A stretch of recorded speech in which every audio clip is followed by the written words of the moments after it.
People are asking Martin, do I need to go to the Evansville conference? What's happening in Evansville? And is it a separate conference from Indianapolis? It's a separate meeting. Evansville is not a conference. It's a happening. Evansville is in Dean and Amy Wilkinson's garage. It's going to be cool. You're going to meet new people there. You're going to see some garage people. I'm one of them. I'm a garage person. And that's going to be the 21st of September. It's going to be fun. But no, the main conference is in Indianapolis. So if you can only make it to Indianapolis, it's that's an extra day involved with Evansville. I understand that it's a 3-hour drive. I thought it was 2. It's not. It's 3. If you want to go to both, you can. But are you going to miss something if you don't go to Evansville? Yes, of course you will. But if you can swing it, come to both. I'm going to try to get some of the garage people in Evansville to go up to Indianapolis. That's my plan. Waylon and I are 2 of the garage people, and we will be going up to Indianapolis together. But I do want to see you Friday night at Andy May's house. He's going to have a cookout, all kinds of different meats on the grill. We're carnivores, but there will be other things for you there if you don't want meat. I don't know what, but I think there will be probably salad.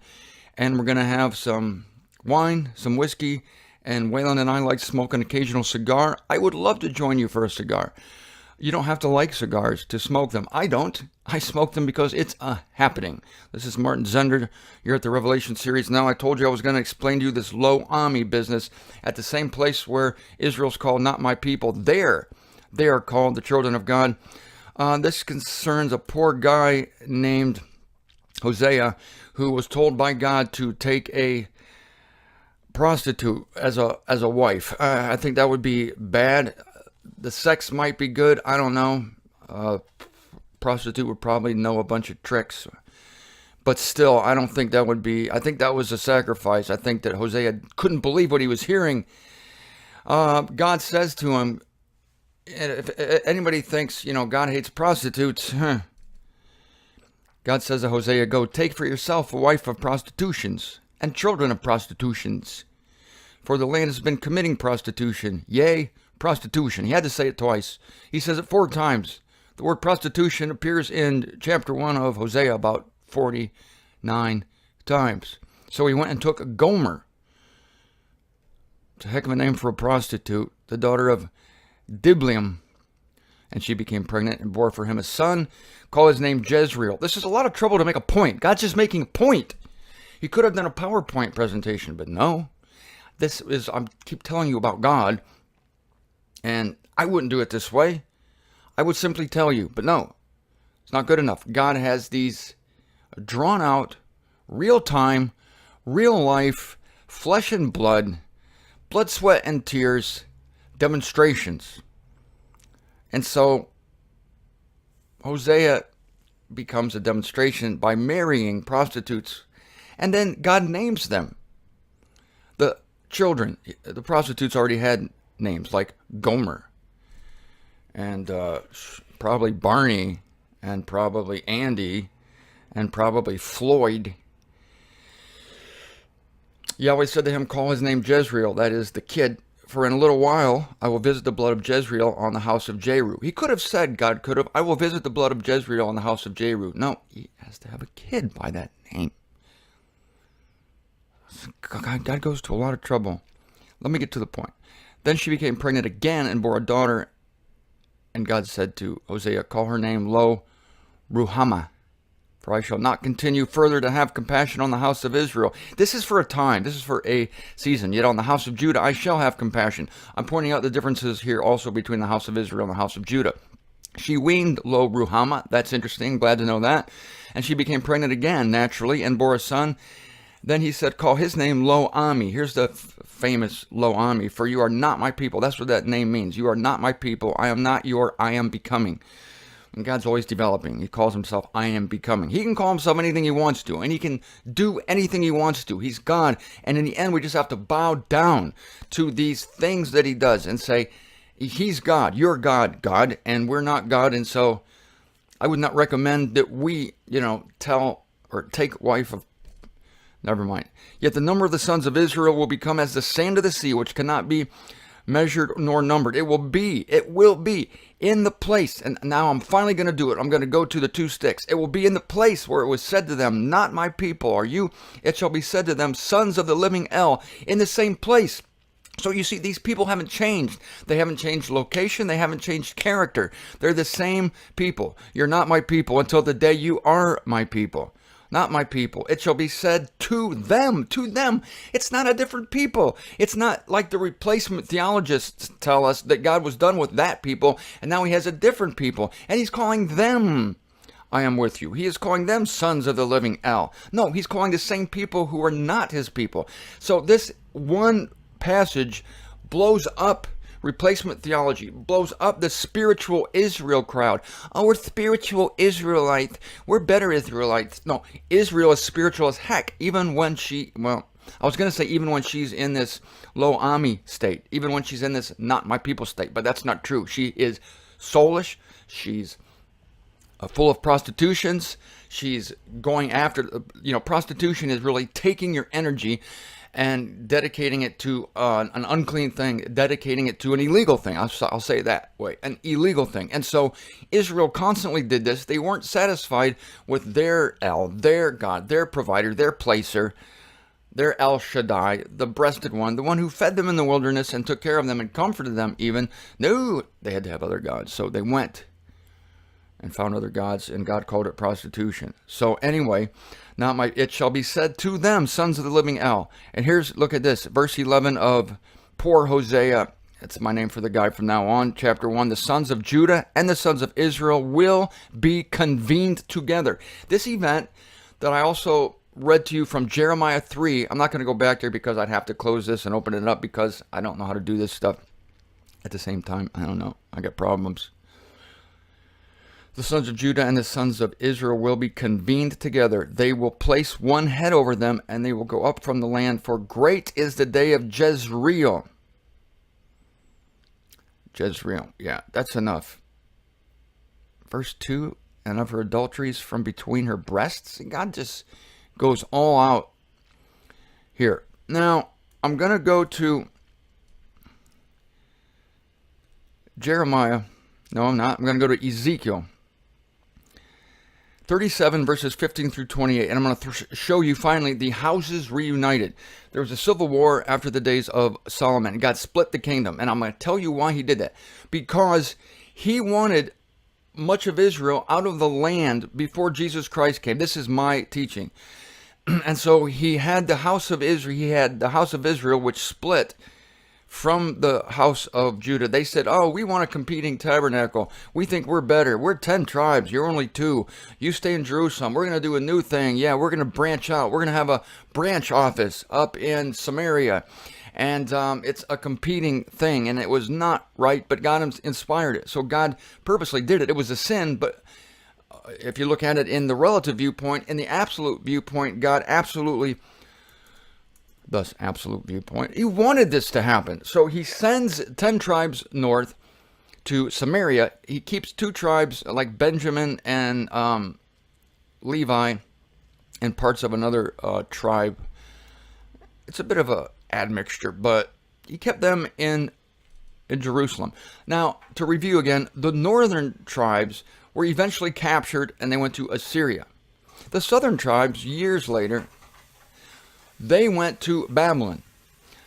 The southern tribes that went to Babylon, we know, came back after 70 years. They were in Jerusalem, and their descendants were in Jerusalem when Jesus Christ came. And they are the guilty ones of crucifying their Messiah. And they're the ones that brought a curse on themselves and said, his blood be on us and our people and our children.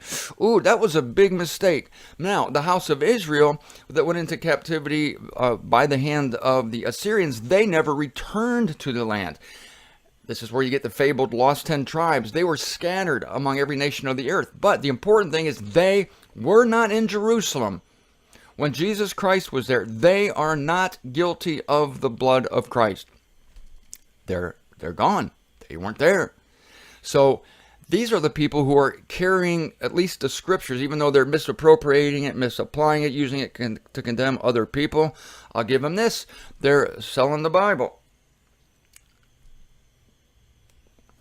but they're in a low ami state. They're not his people because they're perverting it. They're perverting the straight ways of the Lord, just like Bar Jesus did, the magician in Paul's day.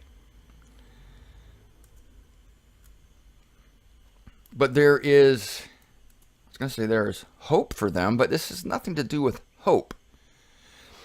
So for all these, it has to do with an expectation. It has to do with the prophecy of what God is going to do. And I'm telling you today what God is going to do. So for all these centuries, these two houses of the one nation is a giant civil war, and they've been separated. And the house of Israel has been lost even to itself. The house of Judah, these were the people sticking prayer requests into a remnant of a Roman fortress. They think it's the Wailing Wall. They're morons. They're spiritual morons. And I say that with all due respect. Now, the day approaches when the house of Israel is going to be reunited with the house of Judah. It will be the reunion of the eons, besides us with Christ. But that's not a reunion because we've never been with Christ. We've never seen Christ. We weren't with Jesus before we were born. God didn't send us down to become a little embryo. No, we have never seen Jesus Christ. And so it's not going to be a reunion whatsoever. I'm not being reunited with Paul. I've never met the man. I'm not even going to be reunited with Tryphena and Tryphosa. I've never met the gorgeous twins from the Roman Ecclesia, but I will. It will be an introduction, not a reunion. But different with the house of Israel and the house of Judah. They're going to be reunited, and it will be the reunion of the eons. The chosen of the hidden Israel of the West. The hidden Israel of the West. Actually, a lot of them are in the West, but they are scattered to the north, south, east, and west. They will join again with the recognized Israel of the East that is limited to Israel, to the Holy Land. And these are the people that, wear the black coats and the black hat, and they have the beards, and they say we're Israelites because they know they're Israelites. They can trace their genealogy. But they're just as screwed up as the other Israelites. Well, actually more. They don't even recognize their Messiah. So they're uber screwed up. Yeah, the house of Judah, the remnants of the house of Judah they're still waiting for the Messiah. House of Israel, they at least recognize that Jesus is the Christ. You might call these completed Jews. And you go to 1 John 5:1, and you will see that that's really all that's needed to become a rank and file member of the circumcision. It's a little easier than Paul's gospel. Paul's gospel contains involves the death of Christ for sin. You have to know a little bit more about that. But 1 John 5:1, listen to this. Listen to this. Everyone who is believing that Jesus is the Christ is begotten of God. In the sense of having aeonian life. Jesus is the Christ. Now, if Jesus is the Son of God, that's a little more technical, and those are the ones who are conquering. Anyway, maybe more on that later. Maybe. I'm not promising you that. So anyway, the hidden Israelites, they at least, you might call them completed Jews, even though they don't think they're Jews. But they act like Jews, as I've been saying.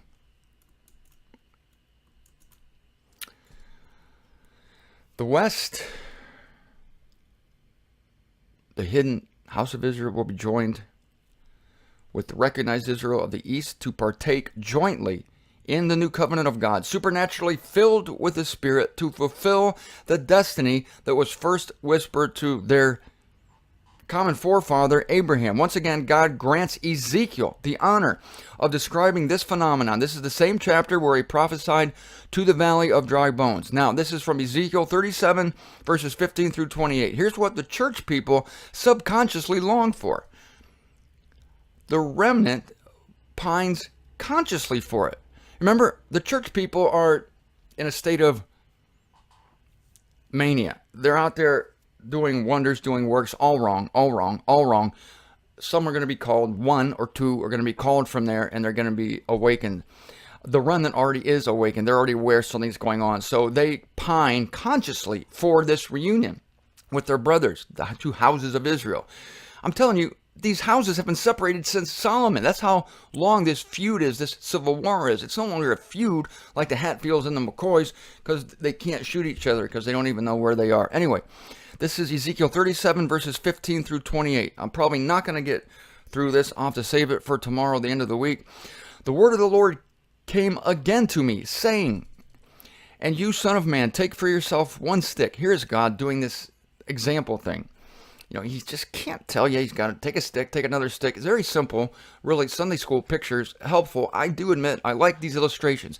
I'm not too crazy about taking a wife of prostitution. That seems a little bit over the top to me, but it's not, because God did it. He thought it was necessary. Sticks, yeah.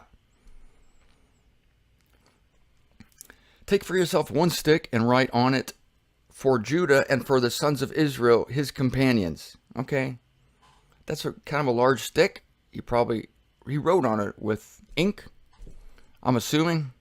Then take another stick and write on it, for Joseph, the stick of Ephraim, and all the house of Israel. Joseph came to be a representation of the house of Israel. He had a son, Ephraim, and another son, Manasseh, and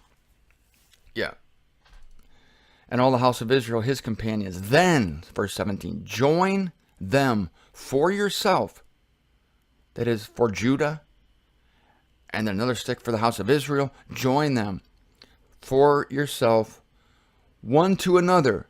I picture popsicle sticks. This is what I'm picturing. Not giant, but relatively large popsicle sticks. So picture this, 2 popsicle sticks. Then join them for yourself, one to another, into one stick, that they may become one in your hand. When the sons of your people speak to you, saying, will you not declare to us what you mean by these? So apparently Ezekiel was to do this publicly in front of a bunch of people, and he wasn't supposed to say what he's doing. He's just supposed to take 2 sticks, write on one, house of Israel, write on another, house of Judah, put them together, and then not say a word, like charades or something. Then when the people say, what the hell are you doing? Will you not declare to us what you mean? And then verse 19, say to them, thus says the Lord God, behold, I will take the stick of Joseph, which is in the hand of Ephraim, and the tribes of Israel, his companions, and I will put them with it, with the stick of Judah, and make them one stick, and they will be one in my hand. Verse 20, the sticks on which you write will be in your hand before their eyes. Say to them, thus says the Lord God, behold, I will take the sons of Israel, in case you didn't get it the first 2 times, from among the nations. Oh, this is new information. I'm sorry. Why am I critical of what God is writing here?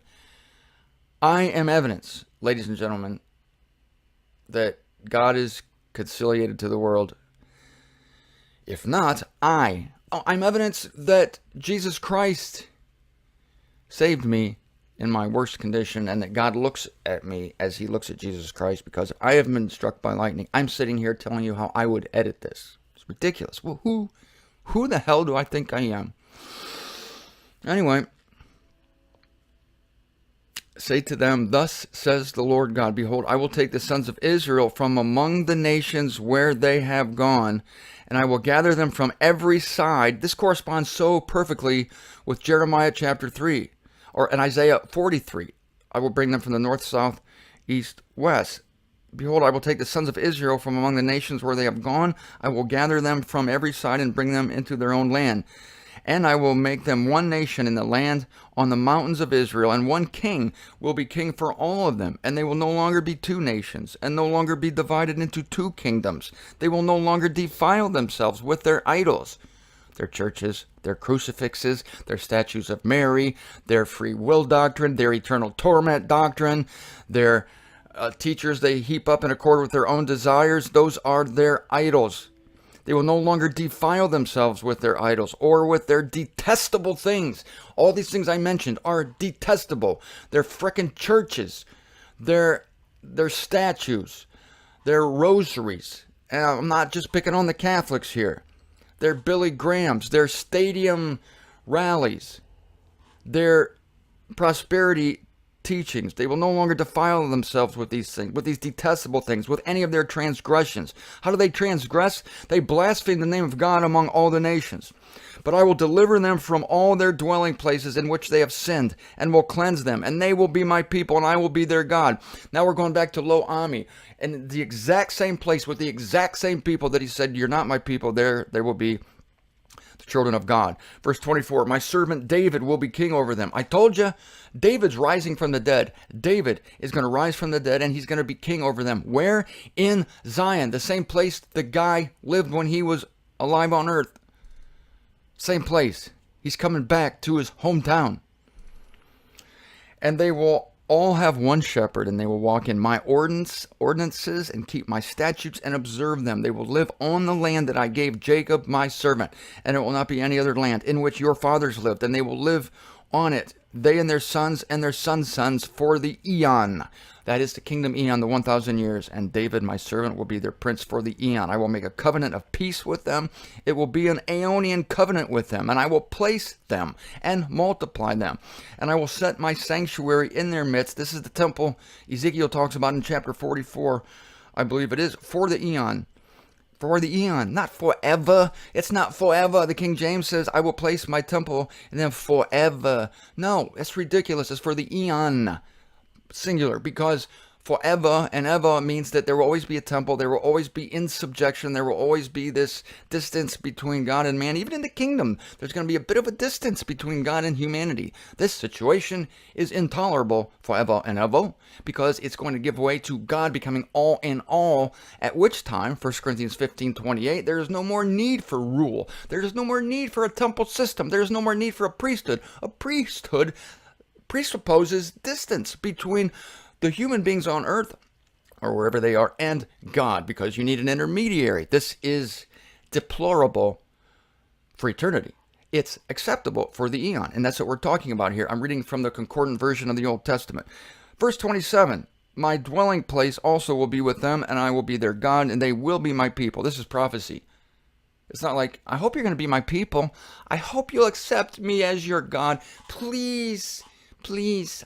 I'm codependent. I can't love you unless you love me, and I'm sorry, but if you don't love me, I'm going to have to send you to an eternity of torment. No, I will be your God. You will be my people.